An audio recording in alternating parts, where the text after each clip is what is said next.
Assalamualaikum warahmatullahi wabarakatuh. Selamat pagi, salam sejahtera. Semoga kita semua dalam keadaan sehat walafiat. Amin. Dalam mata kuliah Teknologi Produksi Tanaman Hortikultura Tahunan, hari ini kita akan membahas tentang teknik perbanyakan tanaman hortikultura, baik itu tahunan maupun yang semusim ya. Jadi kita masih membahas secara umumnya untuk pertemuan kali ini. Nah, kita ketahui bahwa setiap tumbuhan tingkat tinggi seperti tanaman buah-buahan mempunyai alat atau anggota tubuh yang lengkap, mulai dari akar, kemudian ada batang, cabang, daun, bunga, buah, serta bijinya. Nah, buah sendiri itu ada bagian-bagiannya lagi, dari kulit biji, dari embrio, kemudian ada bijinya, nanti gitu. Dan di bunga sendiri, di bunga tanaman itu ada bagian-bagiannya, yaitu putih, tepung sari, mahkota, embrio, dan lain sebagainya. Itu adalah bagian-bagian tumbuhan yang memiliki fungsi-fungsi khusus. Fungsi khususnya salah satunya adalah untuk memperbanyak diri, untuk mempertahankan kelangsungan hidupnya, bisa melalui tunas, bisa melalui biji, bisa melalui bagian tubuh tumbuhan lainnya. Jadi yang dimaksud perbanyakan di sini ialah cara atau teknik menghasilkan bibit tanaman dengan bagian-bagian tubuh tanaman yang ada, gitu. Nah, lingkaran hidup tanaman sendiri kita tahu bahwa tanaman itu dimulai dari biji misalnya. Tapi biji itu didapat dari tanaman dewasa. Jadi ada tanaman dewasa yang kemudian melakukan pembelahan meiosis. Pembelahan ada dua, mitosis dan meiosis. Kalau meiosis ini dia cenderung lebih kepada pembelahan biji. Dia mengikuti struktur DNA dari induknya. Tapi kekurangan dari pembelahan meiosis ini adalah DNA yang diturunkan dari induknya itu hanya setengah, sehingga terjadi penurunan kualitas dari hasil atau dari produksi si tanaman ini. Sementara untuk pembelahan mitosis itu lebih kepada perbanyakan tanaman melalui bagian-bagian tubuh tumbuhan. Nah, kalau ini kan lingkaran hidup tanaman secara umum, secara alamiah. Jadi dia melakukan pembelahan meiosis, menurunkan sifat dari indukannya. Jadi tanaman dewasa kemudian memiliki buah, buahnya tersebut sudah matang kemudian jatuh ke tanah. Nah, buah itu kemudian membusuk, bijinya itu melakukan pembelahan meiosis. Pembelahan meiosis ini akan menghasilkan gamet, ada gamet jantan dan ada gamet betina yang nantinya akan bertemu sehingga terjadi penyerbukan pembuahan. Dari penyerbukan itu muncullah zigot. Dari zigot kemudian berkembang menjadi embrio dan berubah menjadi biji. Jadi terjadi pengerasan di bagian luar itu adalah biji dari tanaman. Dari biji, ketika lingkungannya itu mendukung, baik dari segi nutrisi, cadangan makanan dalam biji itu bagus, kemudian faktor lingkungan mendukung seperti kelembaban, sinar, itu mendukung sehingga dia bisa berkecambah. Nah, berkecambah ini kalau didukung oleh lingkungannya lagi, jadi faktor lingkungan sangat berperan dalam pertumbuhan tanaman. Dari kecambah ini, jika faktor lingkungannya itu mendukung, dia bisa tumbuh, berkembang hingga menjadi tanaman dewasa. Dan dari tanaman dewasa ini, siklusnya itu akan kembali lagi di pembelahan meiosis, dan seterusnya seperti itu. Nah, itu adalah lingkaran hidup tanaman secara alami. Tapi nanti di bagian pembelahan ini nanti kita akan melakukan perbanyakan. Jadi bisa perbanyakan tanaman tanpa harus ada gamet jantan, pembuahan, zigot, biji, kecambah. Kita akan mengambil dari bagian tanaman dewasa. Jadi tubuh tanaman kita ambil, kita perbanyak seperti itu. Sehingga dia tidak mendapatkan DNA dari induknya secara keseluruhan. Kita bisa meningkatkan produksi. Kalau zaman dulu masih banyak menggunakan biji sebagai bahan tanam. Dari biji terus menghasilkan, nah buahnya itu diambil bijinya ditanam lagi, menghasilkan ditanam lagi kayak gitu. Itu produksinya akan menurun karena hanya setengah dari gen induknya yang dibawa kayak gitu, sehingga produksinya akan menurun. Terus tadi lingkaran hidup tanaman, kemudian dari situ kita akan tahu bahwa ada dua macam perbanyakan tanaman. Perbanyakan tanaman sendiri itu adalah cara atau teknik yang dilakukan untuk menghasilkan bibit tanaman dengan menggunakan bagian tubuh tanaman itu sendiri, baik itu secara generatif menggunakan biji yang seperti yang tadi ya, secara alami. Kemudian ada yang vegetatif menggunakan bagian tumbuhan selain biji, bisa menggunakan akar, bisa menggunakan batang, bisa menggunakan daun. Kalau menggunakan daun itu contohnya tanaman cocor bebek ya, diambil daunnya kemudian ditaruh di tanah, dia akan muncul tunas-tunas dari sela-sela daun. Biasanya kalau tanaman cocor bebek kan pinggirnya itu kayak ada jari-jari garis-garis gerigi gitu. Nah, geriginya itu nanti yang akan muncul tanaman baru atau tunas baru yang bisa dijadiin bahan tanam baru. Kalau dari batang itu banyak tanaman-tanaman yang berkambium itu bisa digunakan sebagai stek batang gitu. Kalau misalnya dari akar itu contohnya umbi-umbian, umbi akar itu tanaman ubi jalar, itu dari akar yang kemudian dijadiin bahan tanam gitu. Ada kalanya biji buah-buahan itu tidak mengandung embrio sehingga tidak mampu berkecambah atau tumbuh. Misalnya pada pohon pisang ya, itu ada bijinya, pisang yang berbiji tapi dia tidak mengandung embrio, sehingga banyak yang dikatakan pisang batu gitu karena keras banget. Atau ada kalanya biji yang sudah tua benar, embrionya belum berkembang dengan sempurna sehingga memerlukan penyempurnaan dalam waktu yang lama. Selama ini biji tidak mampu berkecambah, misalnya pada melinjo. Melinjo itu dia sudah matang tapi dia nggak bisa langsung ditanam dalam bentuk biji kayak gitu aja karena embrionya itu belum berkembang. Sebaliknya, ada biji-biji dari buah-buahan yang embrionya tidak berkembang karena tidak dibuahi, tapi biji itu mampu berkecambah dengan baik. Sudah tentu tanaman ini berasal dari biji yang sifat vegetatifnya identik dengan sifat induknya, misalnya pada manggis kayak gitu. Itu tadi. Sementara kalau untuk yang vegetatif itu sudah mulai banyak digunakan ya. Perbanyakan vegetatif yang dia lebih simple gitu dan dia waktu panennya itu lebih cepat dibanding tanaman yang menggunakan biji. Nah, ada dua tipe perbanyakan. Tadi sebenarnya sudah disinggung sebentar tentang tipe perbanyakan. Ada dua, dari tanaman induk kita bisa memperbanyak secara generatif dan vegetatif. Kalau generatif itu baik perkembangan secara sendiri atau perbanyakan secara sendiri, tanaman itu sendiri berkembang, atau perkembangan generatif silang. Jadi disilangkan oleh bisa hewan, bisa angin, bisa manusia gitu, perkembangan generatif. Jadi bisa berkembang secara sendiri tanaman itu. Biasanya dalam satu bunga terdapat dua rumah atau terdapat dua sel kelamin jantan dan betina sehingga dia bisa menyerbukan sendiri kayak gitu.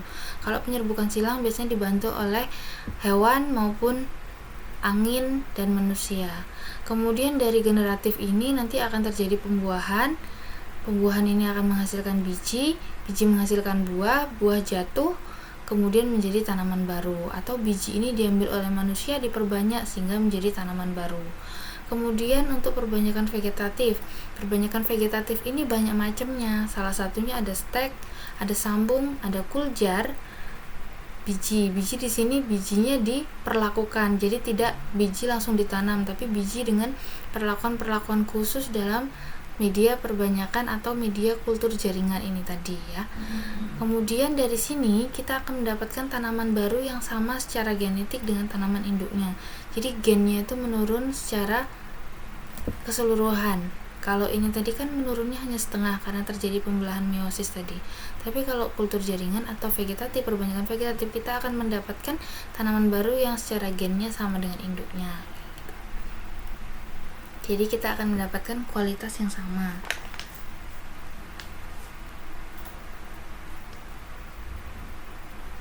Selanjutnya ada perbanyakan generatif. Perbanyakan generatif ini banyak menggunakan biji ya, tapi beberapa produsen saat ini, beberapa produsen tanaman tidak merekomendasikan untuk perbanyakan secara biji karena dirasa kualitasnya akan menurun gitu. Jadi banyak lebih kepada kekurangan-kekurangan dari induknya yang diturunkan kayak gitu daripada kelebihan-kelebihan dari sifat induknya. Ada juga biji-biji yang mampu berkecambah dan tumbuh lebih dari satu tunas, disebut poliembrio ya. Jadi dalam satu biji itu bisa menimbulkan banyak tunas. Misalnya pada mangga, kalau mangga itu biasanya bisa tumbuh 1 atau 2 tunas kayak gitu. Ada jeruk juga, apukat, kemudian cuku dan lain sebagainya. Itu jenis biji yang poliembrio. Jadi dia bisa menghasilkan lebih dari satu tunas.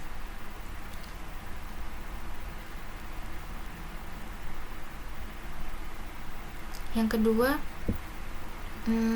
diperbolehkan menggunakan perbanyakan generatif apabila satu merupakan bahan pemuliaan untuk mendapatkan varietas baru yang unggul.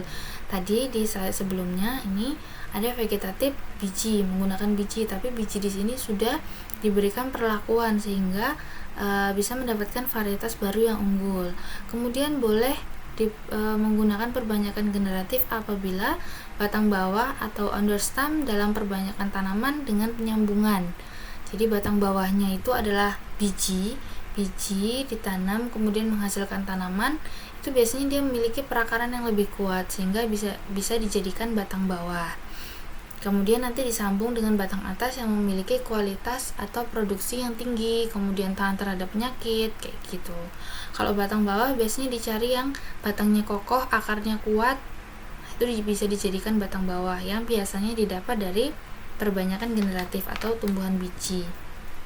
Yang ketiga, cara perbanyakan vegetatif belum dapat dilakukan atau kurang menguntungkan. Misalnya perbanyakan vegetatif pada tanaman pepaya misalnya gitu, itu belum banyak dilakukan sehingga dia masih menggunakan biji kalau untuk tanaman-tanaman pepaya atau tanaman lain yang belum banyak perbanyakan vegetatif atau batangnya memang belum bisa diperbanyak secara vegetatif.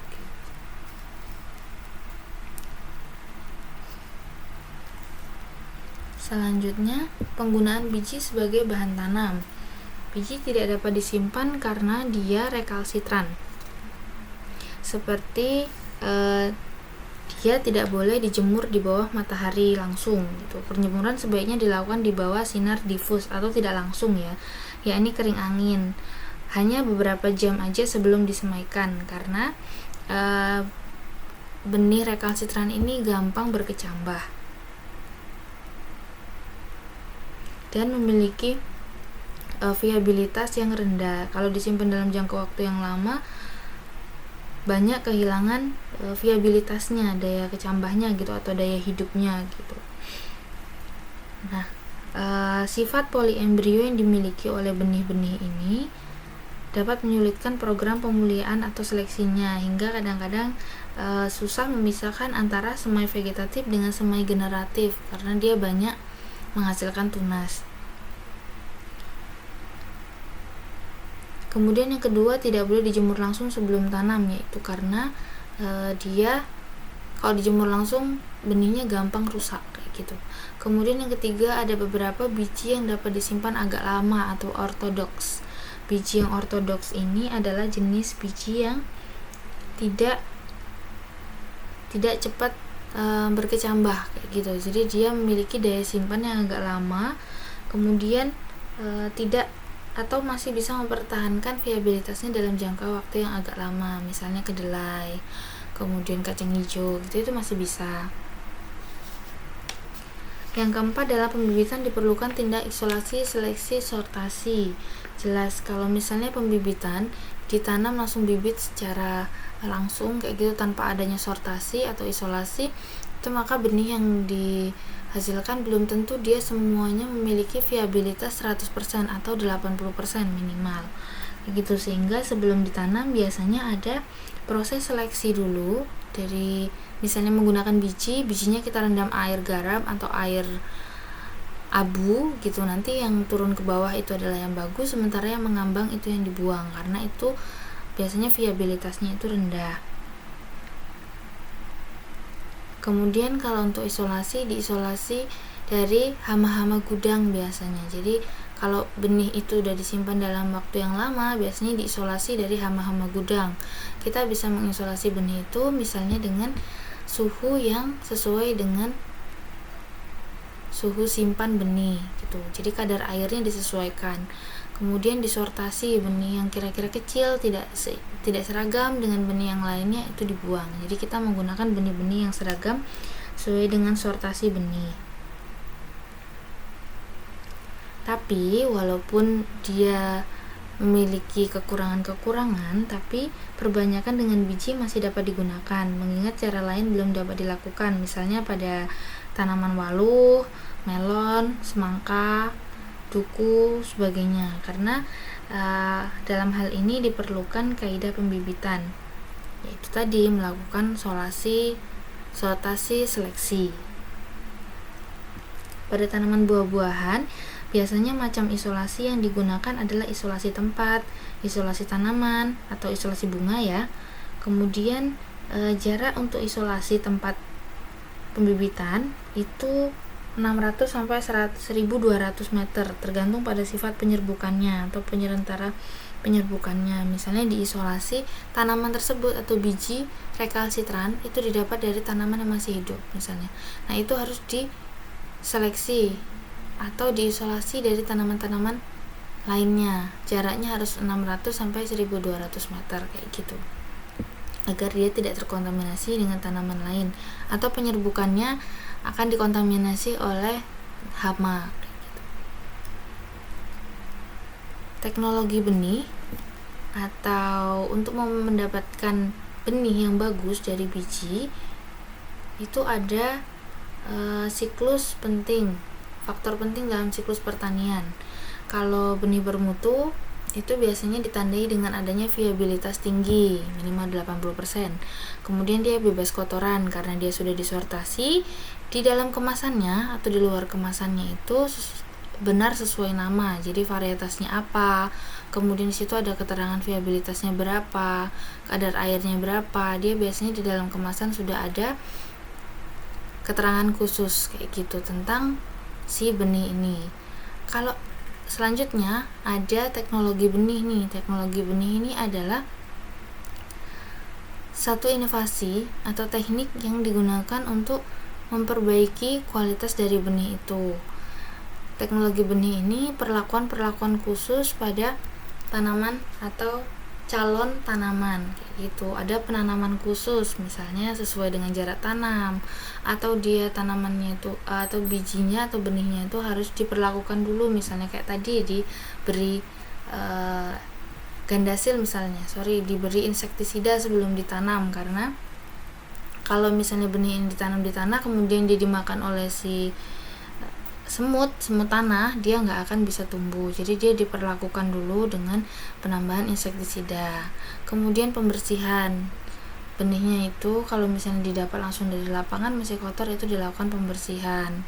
Dan pembersihan ini fungsinya untuk menghilangkan kemungkinan infeksi dari bakteri-bakteri tanah yang menempel di luar permukaan benih. Ada perlakuan khusus selama penanaman, selama pemeliharaan dalam pembenihan, mulai dari penyiangan, kemudian ada pemupukan dan lain sebagainya. Terus ada penyimpangan, misalnya didapatkan bahwa benih itu tidak sesuai dengan yang diharapkan, misalnya tumbuhnya kerdil, atau dia daunnya itu tidak besar, atau dia ada terdapat bercak-bercak kekurangan nutrisi, kemudian diserang hama. Nah, itu adalah penyimpangan dari gen misalnya, atau dari lingkungan yang harus diseleksi lagi. Ini tadi adalah perbanyakan secara generatif atau menggunakan biji ya. Selanjutnya kita akan bahas perbanyakan vegetatif. Ciri khusus dari perbanyakan vegetatif adalah anakan akan sama dengan indukannya, karena kita mengambil bagian atau jaringan dari tanaman.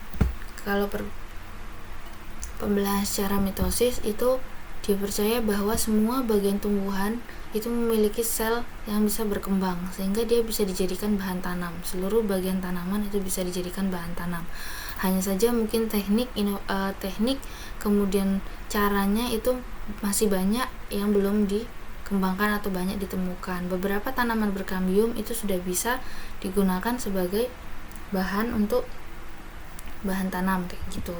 Ada dua jenis perbanyakan vegetatif tanpa mengubah sifat pohon induk dan yang meningkatkan sifat pohon induk. Ada yang tidak mengubah, ada yang meningkatkan. Jadi ini kualitasnya ditingkatkan dengan cara apa?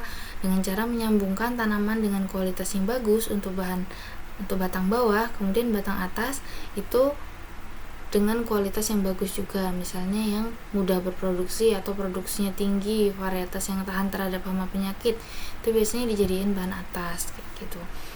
Kalau yang ini perbanyakan secara vegetatif tanpa mengubah sifat pohon induk, itu seperti di mawar misalnya, mawar di stek di bagian batangnya kemudian ditanam, jadi dia tidak mengubah sifat pohon induknya. Perbanyakan vegetatif adalah menggabungkan dua jenis tanaman atau satu jenis tanaman yang diperbanyak. Kalau dua jenis tanaman, satu sebagai entris batang atas dan batang bawah adalah understem.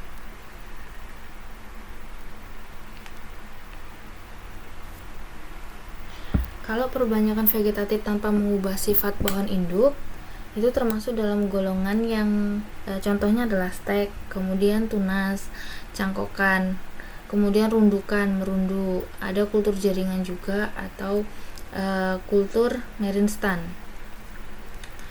dan sebagainya. Itu adalah tidak mengubah sifat pohon induk. Kalau yang meningkatkan keunggulan dari pohon induk adalah okulasi, sambungan yang atas dan bawah gitu ya, susunan, grafting. Ada juga yang disebut dengan hibridasi vegetatif. Jadi penempelan atau penyambungan itu banyak yang menyebut dengan hibridasi vegetatif gitu.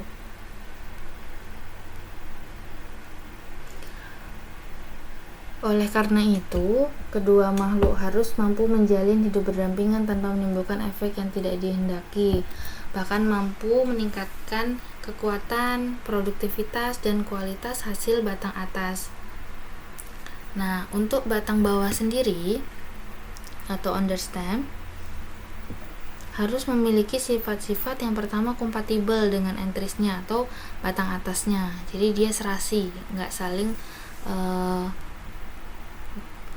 saling mengambil keuntungan, tapi mereka saling melengkapi kayak gitu.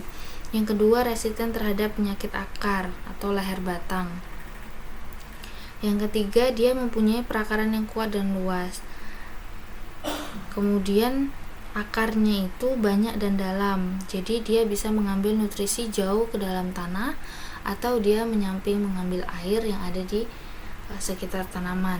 Kemudian sebagai batang bawah, dia juga harus mendorong batang atas untuk tumbuh dan berbuah.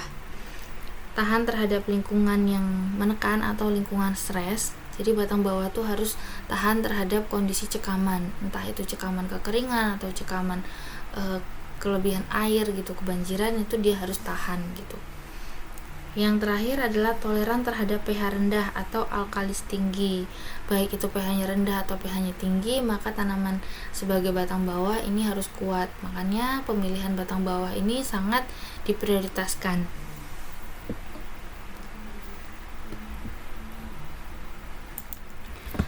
Sebenarnya perbanyakan vegetatif ini didapat dari sejarahnya adalah dari memecahkan persoalan-persoalan yang ada di lingkungan petani. Gimana tanaman itu harus menghasilkan dalam waktu singkat. Kemudian bagaimana caranya memperpendek umur muda atau juvenilitas ya. Fase vegetatifnya itu bagaimana dipercepat supaya bisa berbuah. Kemudian ada lagi masalah lain adalah gimana caranya biar kualitas dari tanaman itu bisa meningkat. Oleh sebab itu dilakukan penelitian sehingga ditemukanlah teknik atau perbanyakan secara vegetatif kayak gitu, dengan adanya inovasi-inovasi dan hasil penelitian, sehingga saat ini sudah bisa dirasakan manfaatnya oleh banyak orang. Nanti dalam perbanyakan vegetatif kita akan menemukan berbagai macam bentuk atau cara perbanyakan vegetatif. Ini adalah teknik perbanyakan vegetatifnya. Yang pertama ada induksi akar dan pucuk adventif. Kalau cangkok udah biasa ya, cangkok itu menginduksi akar. Kalau misalnya cangkokannya berhasil ditani dengan ada akar. Kalau akarnya sudah tumbuh, sudah banyak, itu cangkokannya dipotong kemudian ditanam sebagai tanaman baru. Tapi kualitasnya dia akan sama dengan induknya kayak gitu. Kalau induknya menghasilkan buah yang banyak, maka anakan itu menghasilkan buah yang banyak.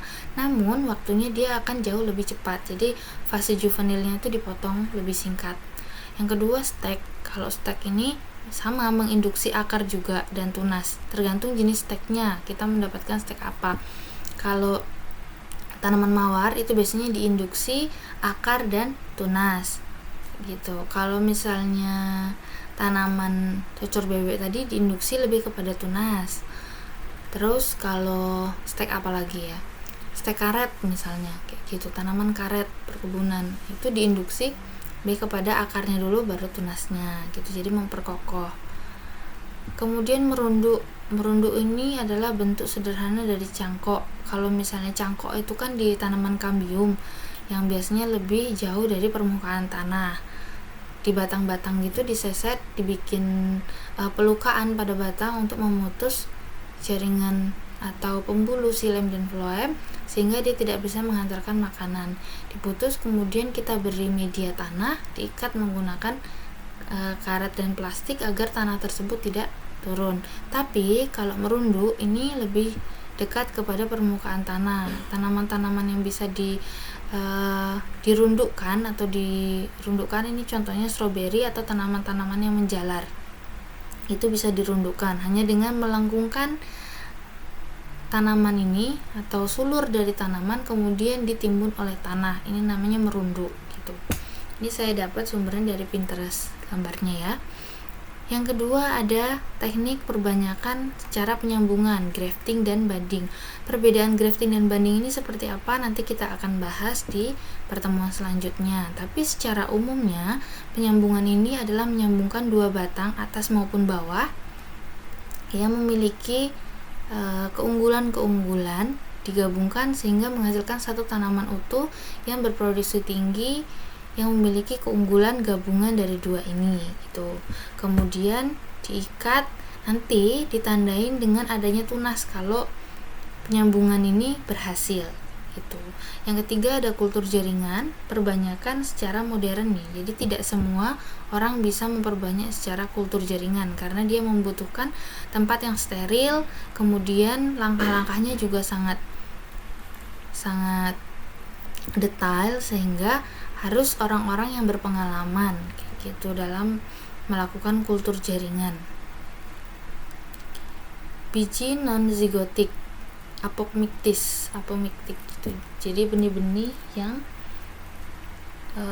tidak mengandung zigot. Jadi dia langsung bisa tumbuh gitu tanpa adanya proses pembuahan lama kayak gitu atau proses pembibitan seperti itu. Biji apomiktik ini tadi dia tidak mengandung embrio sehingga pertumbuhannya dia tidak berasal dari zigotnya. Dia biasanya bisa tumbuh tanpa adanya pembuahan. Tanaman manggis ini biasanya dia identik sifatnya sama dengan induknya karena dia tidak berasal dari zigot ya, tidak terjadi pembuahan gitu. Kemudian yang kedua biji nurselar atau poliembrio. Pada satu biji terdapat banyak tunas. Jadi kemungkinan satu embrio berasal dari jaringan nucellus yang identik dengan induk. Contohnya jeruk mangga alpukat. Nggak terlalu beda jauh. Jadi biji non-zigotik ini dia tidak ada embrio. Tapi kalau yang biji apomiktik ini dia tidak mengandung embrio sehingga tanaman manggis ini bisa berkecambah tanpa harus ada pembuahan gitu, dan lebih identik sama dengan induknya. Tapi kalau nurselar ini satu biji terdapat banyak tunas, biasanya pada jeruk, mangga, dan alpukat. Tadi biji non-zigotik ya. Kemudian yang kelima ada struktur vegetatif khusus, runner, jadi dikebawahin atau dimerundukkan. Ini tadi struktur vegetatif khusus karena dia memiliki jenis sulur yang khusus sehingga dia bisa dirundukkan. Kemudian ada umbi lapis pada bawang merah, ini juga memiliki struktur vegetatif khusus yang nggak dimiliki oleh tanaman lain. Ada umbi sisik pada bunga lili. Kemudian ada rizom alang-alang. Rhizom alang-alang ini dia memiliki sifat yang khusus, di mana ketika alang-alang itu tumbuh di suatu kawasan, dia akan mengeluarkan eksudat akar yang mampu membuat tanaman lain tersebut tidak kuat dan akhirnya mati. Nah, biasanya ditandai kalau misalnya satu lahan itu ada alang-alang semua, berarti dia sudah mengeluarkan eksudat akarnya. Itu keunggulan dari alang-alang. Kemudian kalau yang mirip alang-alang itu struktur vegetatif khususnya adalah rimpang. Tanaman-tanaman rimpang contohnya jahe, jadi dia ditanam di tanah, kemudian nanti akan muncul tunasnya banyak gitu. Dalam satu rimpang jahe biasanya akan muncul tunas banyak kayak gitu. Itu juga merupakan struktur vegetatif khusus. Kemudian carang batang atau pisang, jadi pisang itu tidak bisa ditanam dari bijinya, harus dari anakannya, atau kalau di istilahnya itu namanya carang batang, hanya bisa ditanam dari anakannya gitu, atau dari kultur jaringan, mungkin dari pemuliaan tanaman itu bisa, tapi kalau dari biji nggak bisa ya, dari daun juga nggak bisa. Kemudian ada umbi batang, itu kentang, jadi kentang itu merupakan umbi yang berasal dari batang yang membesar. Kalau umbi akar itu ubi jalar ya. Nah, sifat batang bawah yang harus dimiliki tadi di fase vegetatif adalah kompatibel dengan batang atas. Ini tadi sudah kita bahas ya. Kemudian penggunaan bagian tumbuhan sebagai bahan tanam. Ini adalah perbanyakan vegetatif.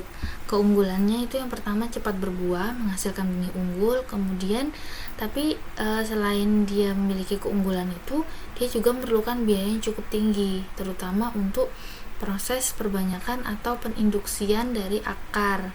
Misalnya kita menggunakan stek, kita memerlukan biaya untuk membeli sebuah hormon tambahan, auksin, sitokin, giberelin, itu kita butuhkan, sehingga kita memerlukan biaya yang cukup tinggi. Berbeda dengan perbanyakan menggunakan biji, kita tidak perlu memberikan hormon untuk menginduksi tanaman itu agar cepat menumbuhkan akar atau tunas.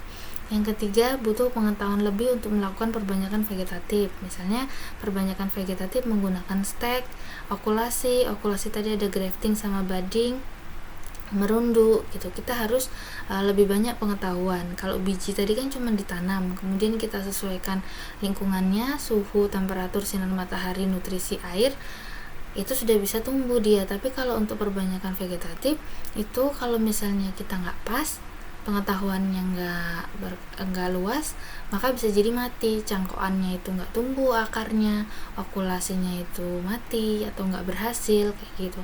Jadi kita perlu pengetahuan yang lebih dalam melakukan perbanyakan vegetatif, apalagi untuk seorang pemulia tanaman dalam teknik kultur jaringan, itu sangat butuh pengetahuan yang tinggi agar tidak terjadi kontaminasi kemudian gagal. Dari situ nanti akan diaklimatisasi lagi. Tanaman aklimatisasi itu belum tentu langsung berhasil kayak gitu. Jadi butuh ilmu-ilmu di bidang kultur jaringan. Yang keempat, sifat indukannya yang baik dapat diturunkan dan ditingkatkan. Kita tadi sudah bahas bahwa kalau vegetatif itu sifat indukannya bisa ditingkatkan atau bisa diturunkan gitu, tanpa mengubah dari sifat indukannya. Beberapa contoh manfaat atau keuntungan tanaman perbanyakan tanaman secara vegetatif, dia tanamannya sama induknya seragam, jadi gennya diturunkan 100%. Kalau generatif tadi hanya diturunkan separuh, 50%. Kemudian dapat mempercepat masa produktif karena kita memotong masa juvenilitas lebih banyak. Lebih mudah dilakukan stek struktur khusus tadi ya, contohnya di atas ya, lebih mudah dilakukan. Kalau stek perpotongannya kita harus tahu dia berapa derajat, kemudian kalau perpotongan sekian derajat itu memotong banyak turgor gitu. Tapi kalau misalnya potongannya rata gitu, datar kayak gitu, kita nggak akan banyak motong turgor gitu. Dan kemungkinan kalau misalnya rata kayak gitu, itu akan lebih cepat busuk daripada yang miring. Dapat digabungkan dengan teknik kultur jaringan. Tentu kalau misalnya kultur jaringan, kita mengambil bagian-bagian dari tanaman itu kemudian dikulturkan, jaringannya yang diperbanyak kayak gitu, jaringan organ, sistem organ gitu kan. Untuk pembiakan massal membantu proses seleksi. Kalau banyak, dalam jumlah banyak, stek dalam jumlah banyak, produksi massal, kita akan mudah dalam proses seleksi dalam jangka waktu 2 minggu. Kok yang ini sudah banyak tumbuh tunas, yang ini belum ya. Nah, ini kita sendirikan gitu. Dia akan lebih cepat proses seleksinya dibanding pembibitan gitu. Menggabungkan 2 atau lebih genotip dalam satu individu tanaman atau penyambungan. Nah, kalau penyambungan ini kita menyambungkan 2 individu, yang bawah itu batang bawah memiliki keunggulan sendiri, batang atas memiliki keunggulan sendiri. Kita akan dapat 2 keunggulan yang dijadikan dalam satu tanaman. Itu adalah 2 atau lebih genotip yang memiliki keunggulan dalam satu individu tanaman. Itu tadi tentang pengantar perbanyakan vegetatif dan generatif pada tanaman buah, tanaman horti maupun semusim maupun tahunan. Jadi secara umum perbanyakannya seperti itu. Nanti di pertemuan selanjutnya kita akan bahas tentang macam-macam dari perbanyakan vegetatif dan keuntungan, baik keuntungan maupun kerugiannya. Nah, dari sini saya akan minta saudara untuk mencari jurnal. Jadi penugasan ini individu ya.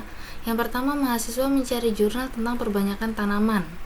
Ini nanti saya bagi, kalau mahasiswa dengan NIM ganjil itu mencari jurnal tentang perbanyakan tanaman secara generatif. Lalu jurnalnya diunggah di Sunan. Kalau mahasiswa NIM-nya genap, mencari jurnal tentang perbanyakan tanaman secara vegetatif, jurnalnya juga diunggah di Sunan dalam bentuk PDF ya tentunya. Kemudian mahasiswa merangkum jurnal yang sudah didapatkan dan mengunggahnya ke laman Sunan dalam format PDF. Jadi ada 2 yang diunggah di Sunan, jurnal dan resum jurnal. Semuanya dalam format PDF ya. Kalau Word tidak saya terima. Kemudian maksimal resum jurnal adalah 2 halaman. Waktunya saya akan berikan lebih dari 1 minggu. Insya Allah lebih dari 1 minggu. Jadi bisa saudara kerjakan, waktunya agak longgar. Jurnalnya itu ada kan, saudara sudah tahu kan ciri-ciri jurnal itu, jadi jangan salah lagi, yang diunggah nanti bukan jurnal tapi skripsi. Saya kemarin memberikan penugasan untuk mencari jurnal tapi yang diunggah adalah skripsi. Itu kan beda banget ya. Kalau jurnal itu ada nama jurnal, ada volumenya, ada tahun terbit, ada penulis jurnal, ada instansi, ada alamat penulis atau yang bisa dihubungi ya kalau misalnya kita memberikan komentar. Kemudian ada halamannya. Nah, halaman jurnalnya atau ISBN-nya itu, kapan dia tuh jurnal itu terbit, itu ada. Tapi kalau misalnya skripsi kan nggak kayak gitu. Skripsi paling cuma ada nama penulis, judul, kemudian halaman instansinya gitu.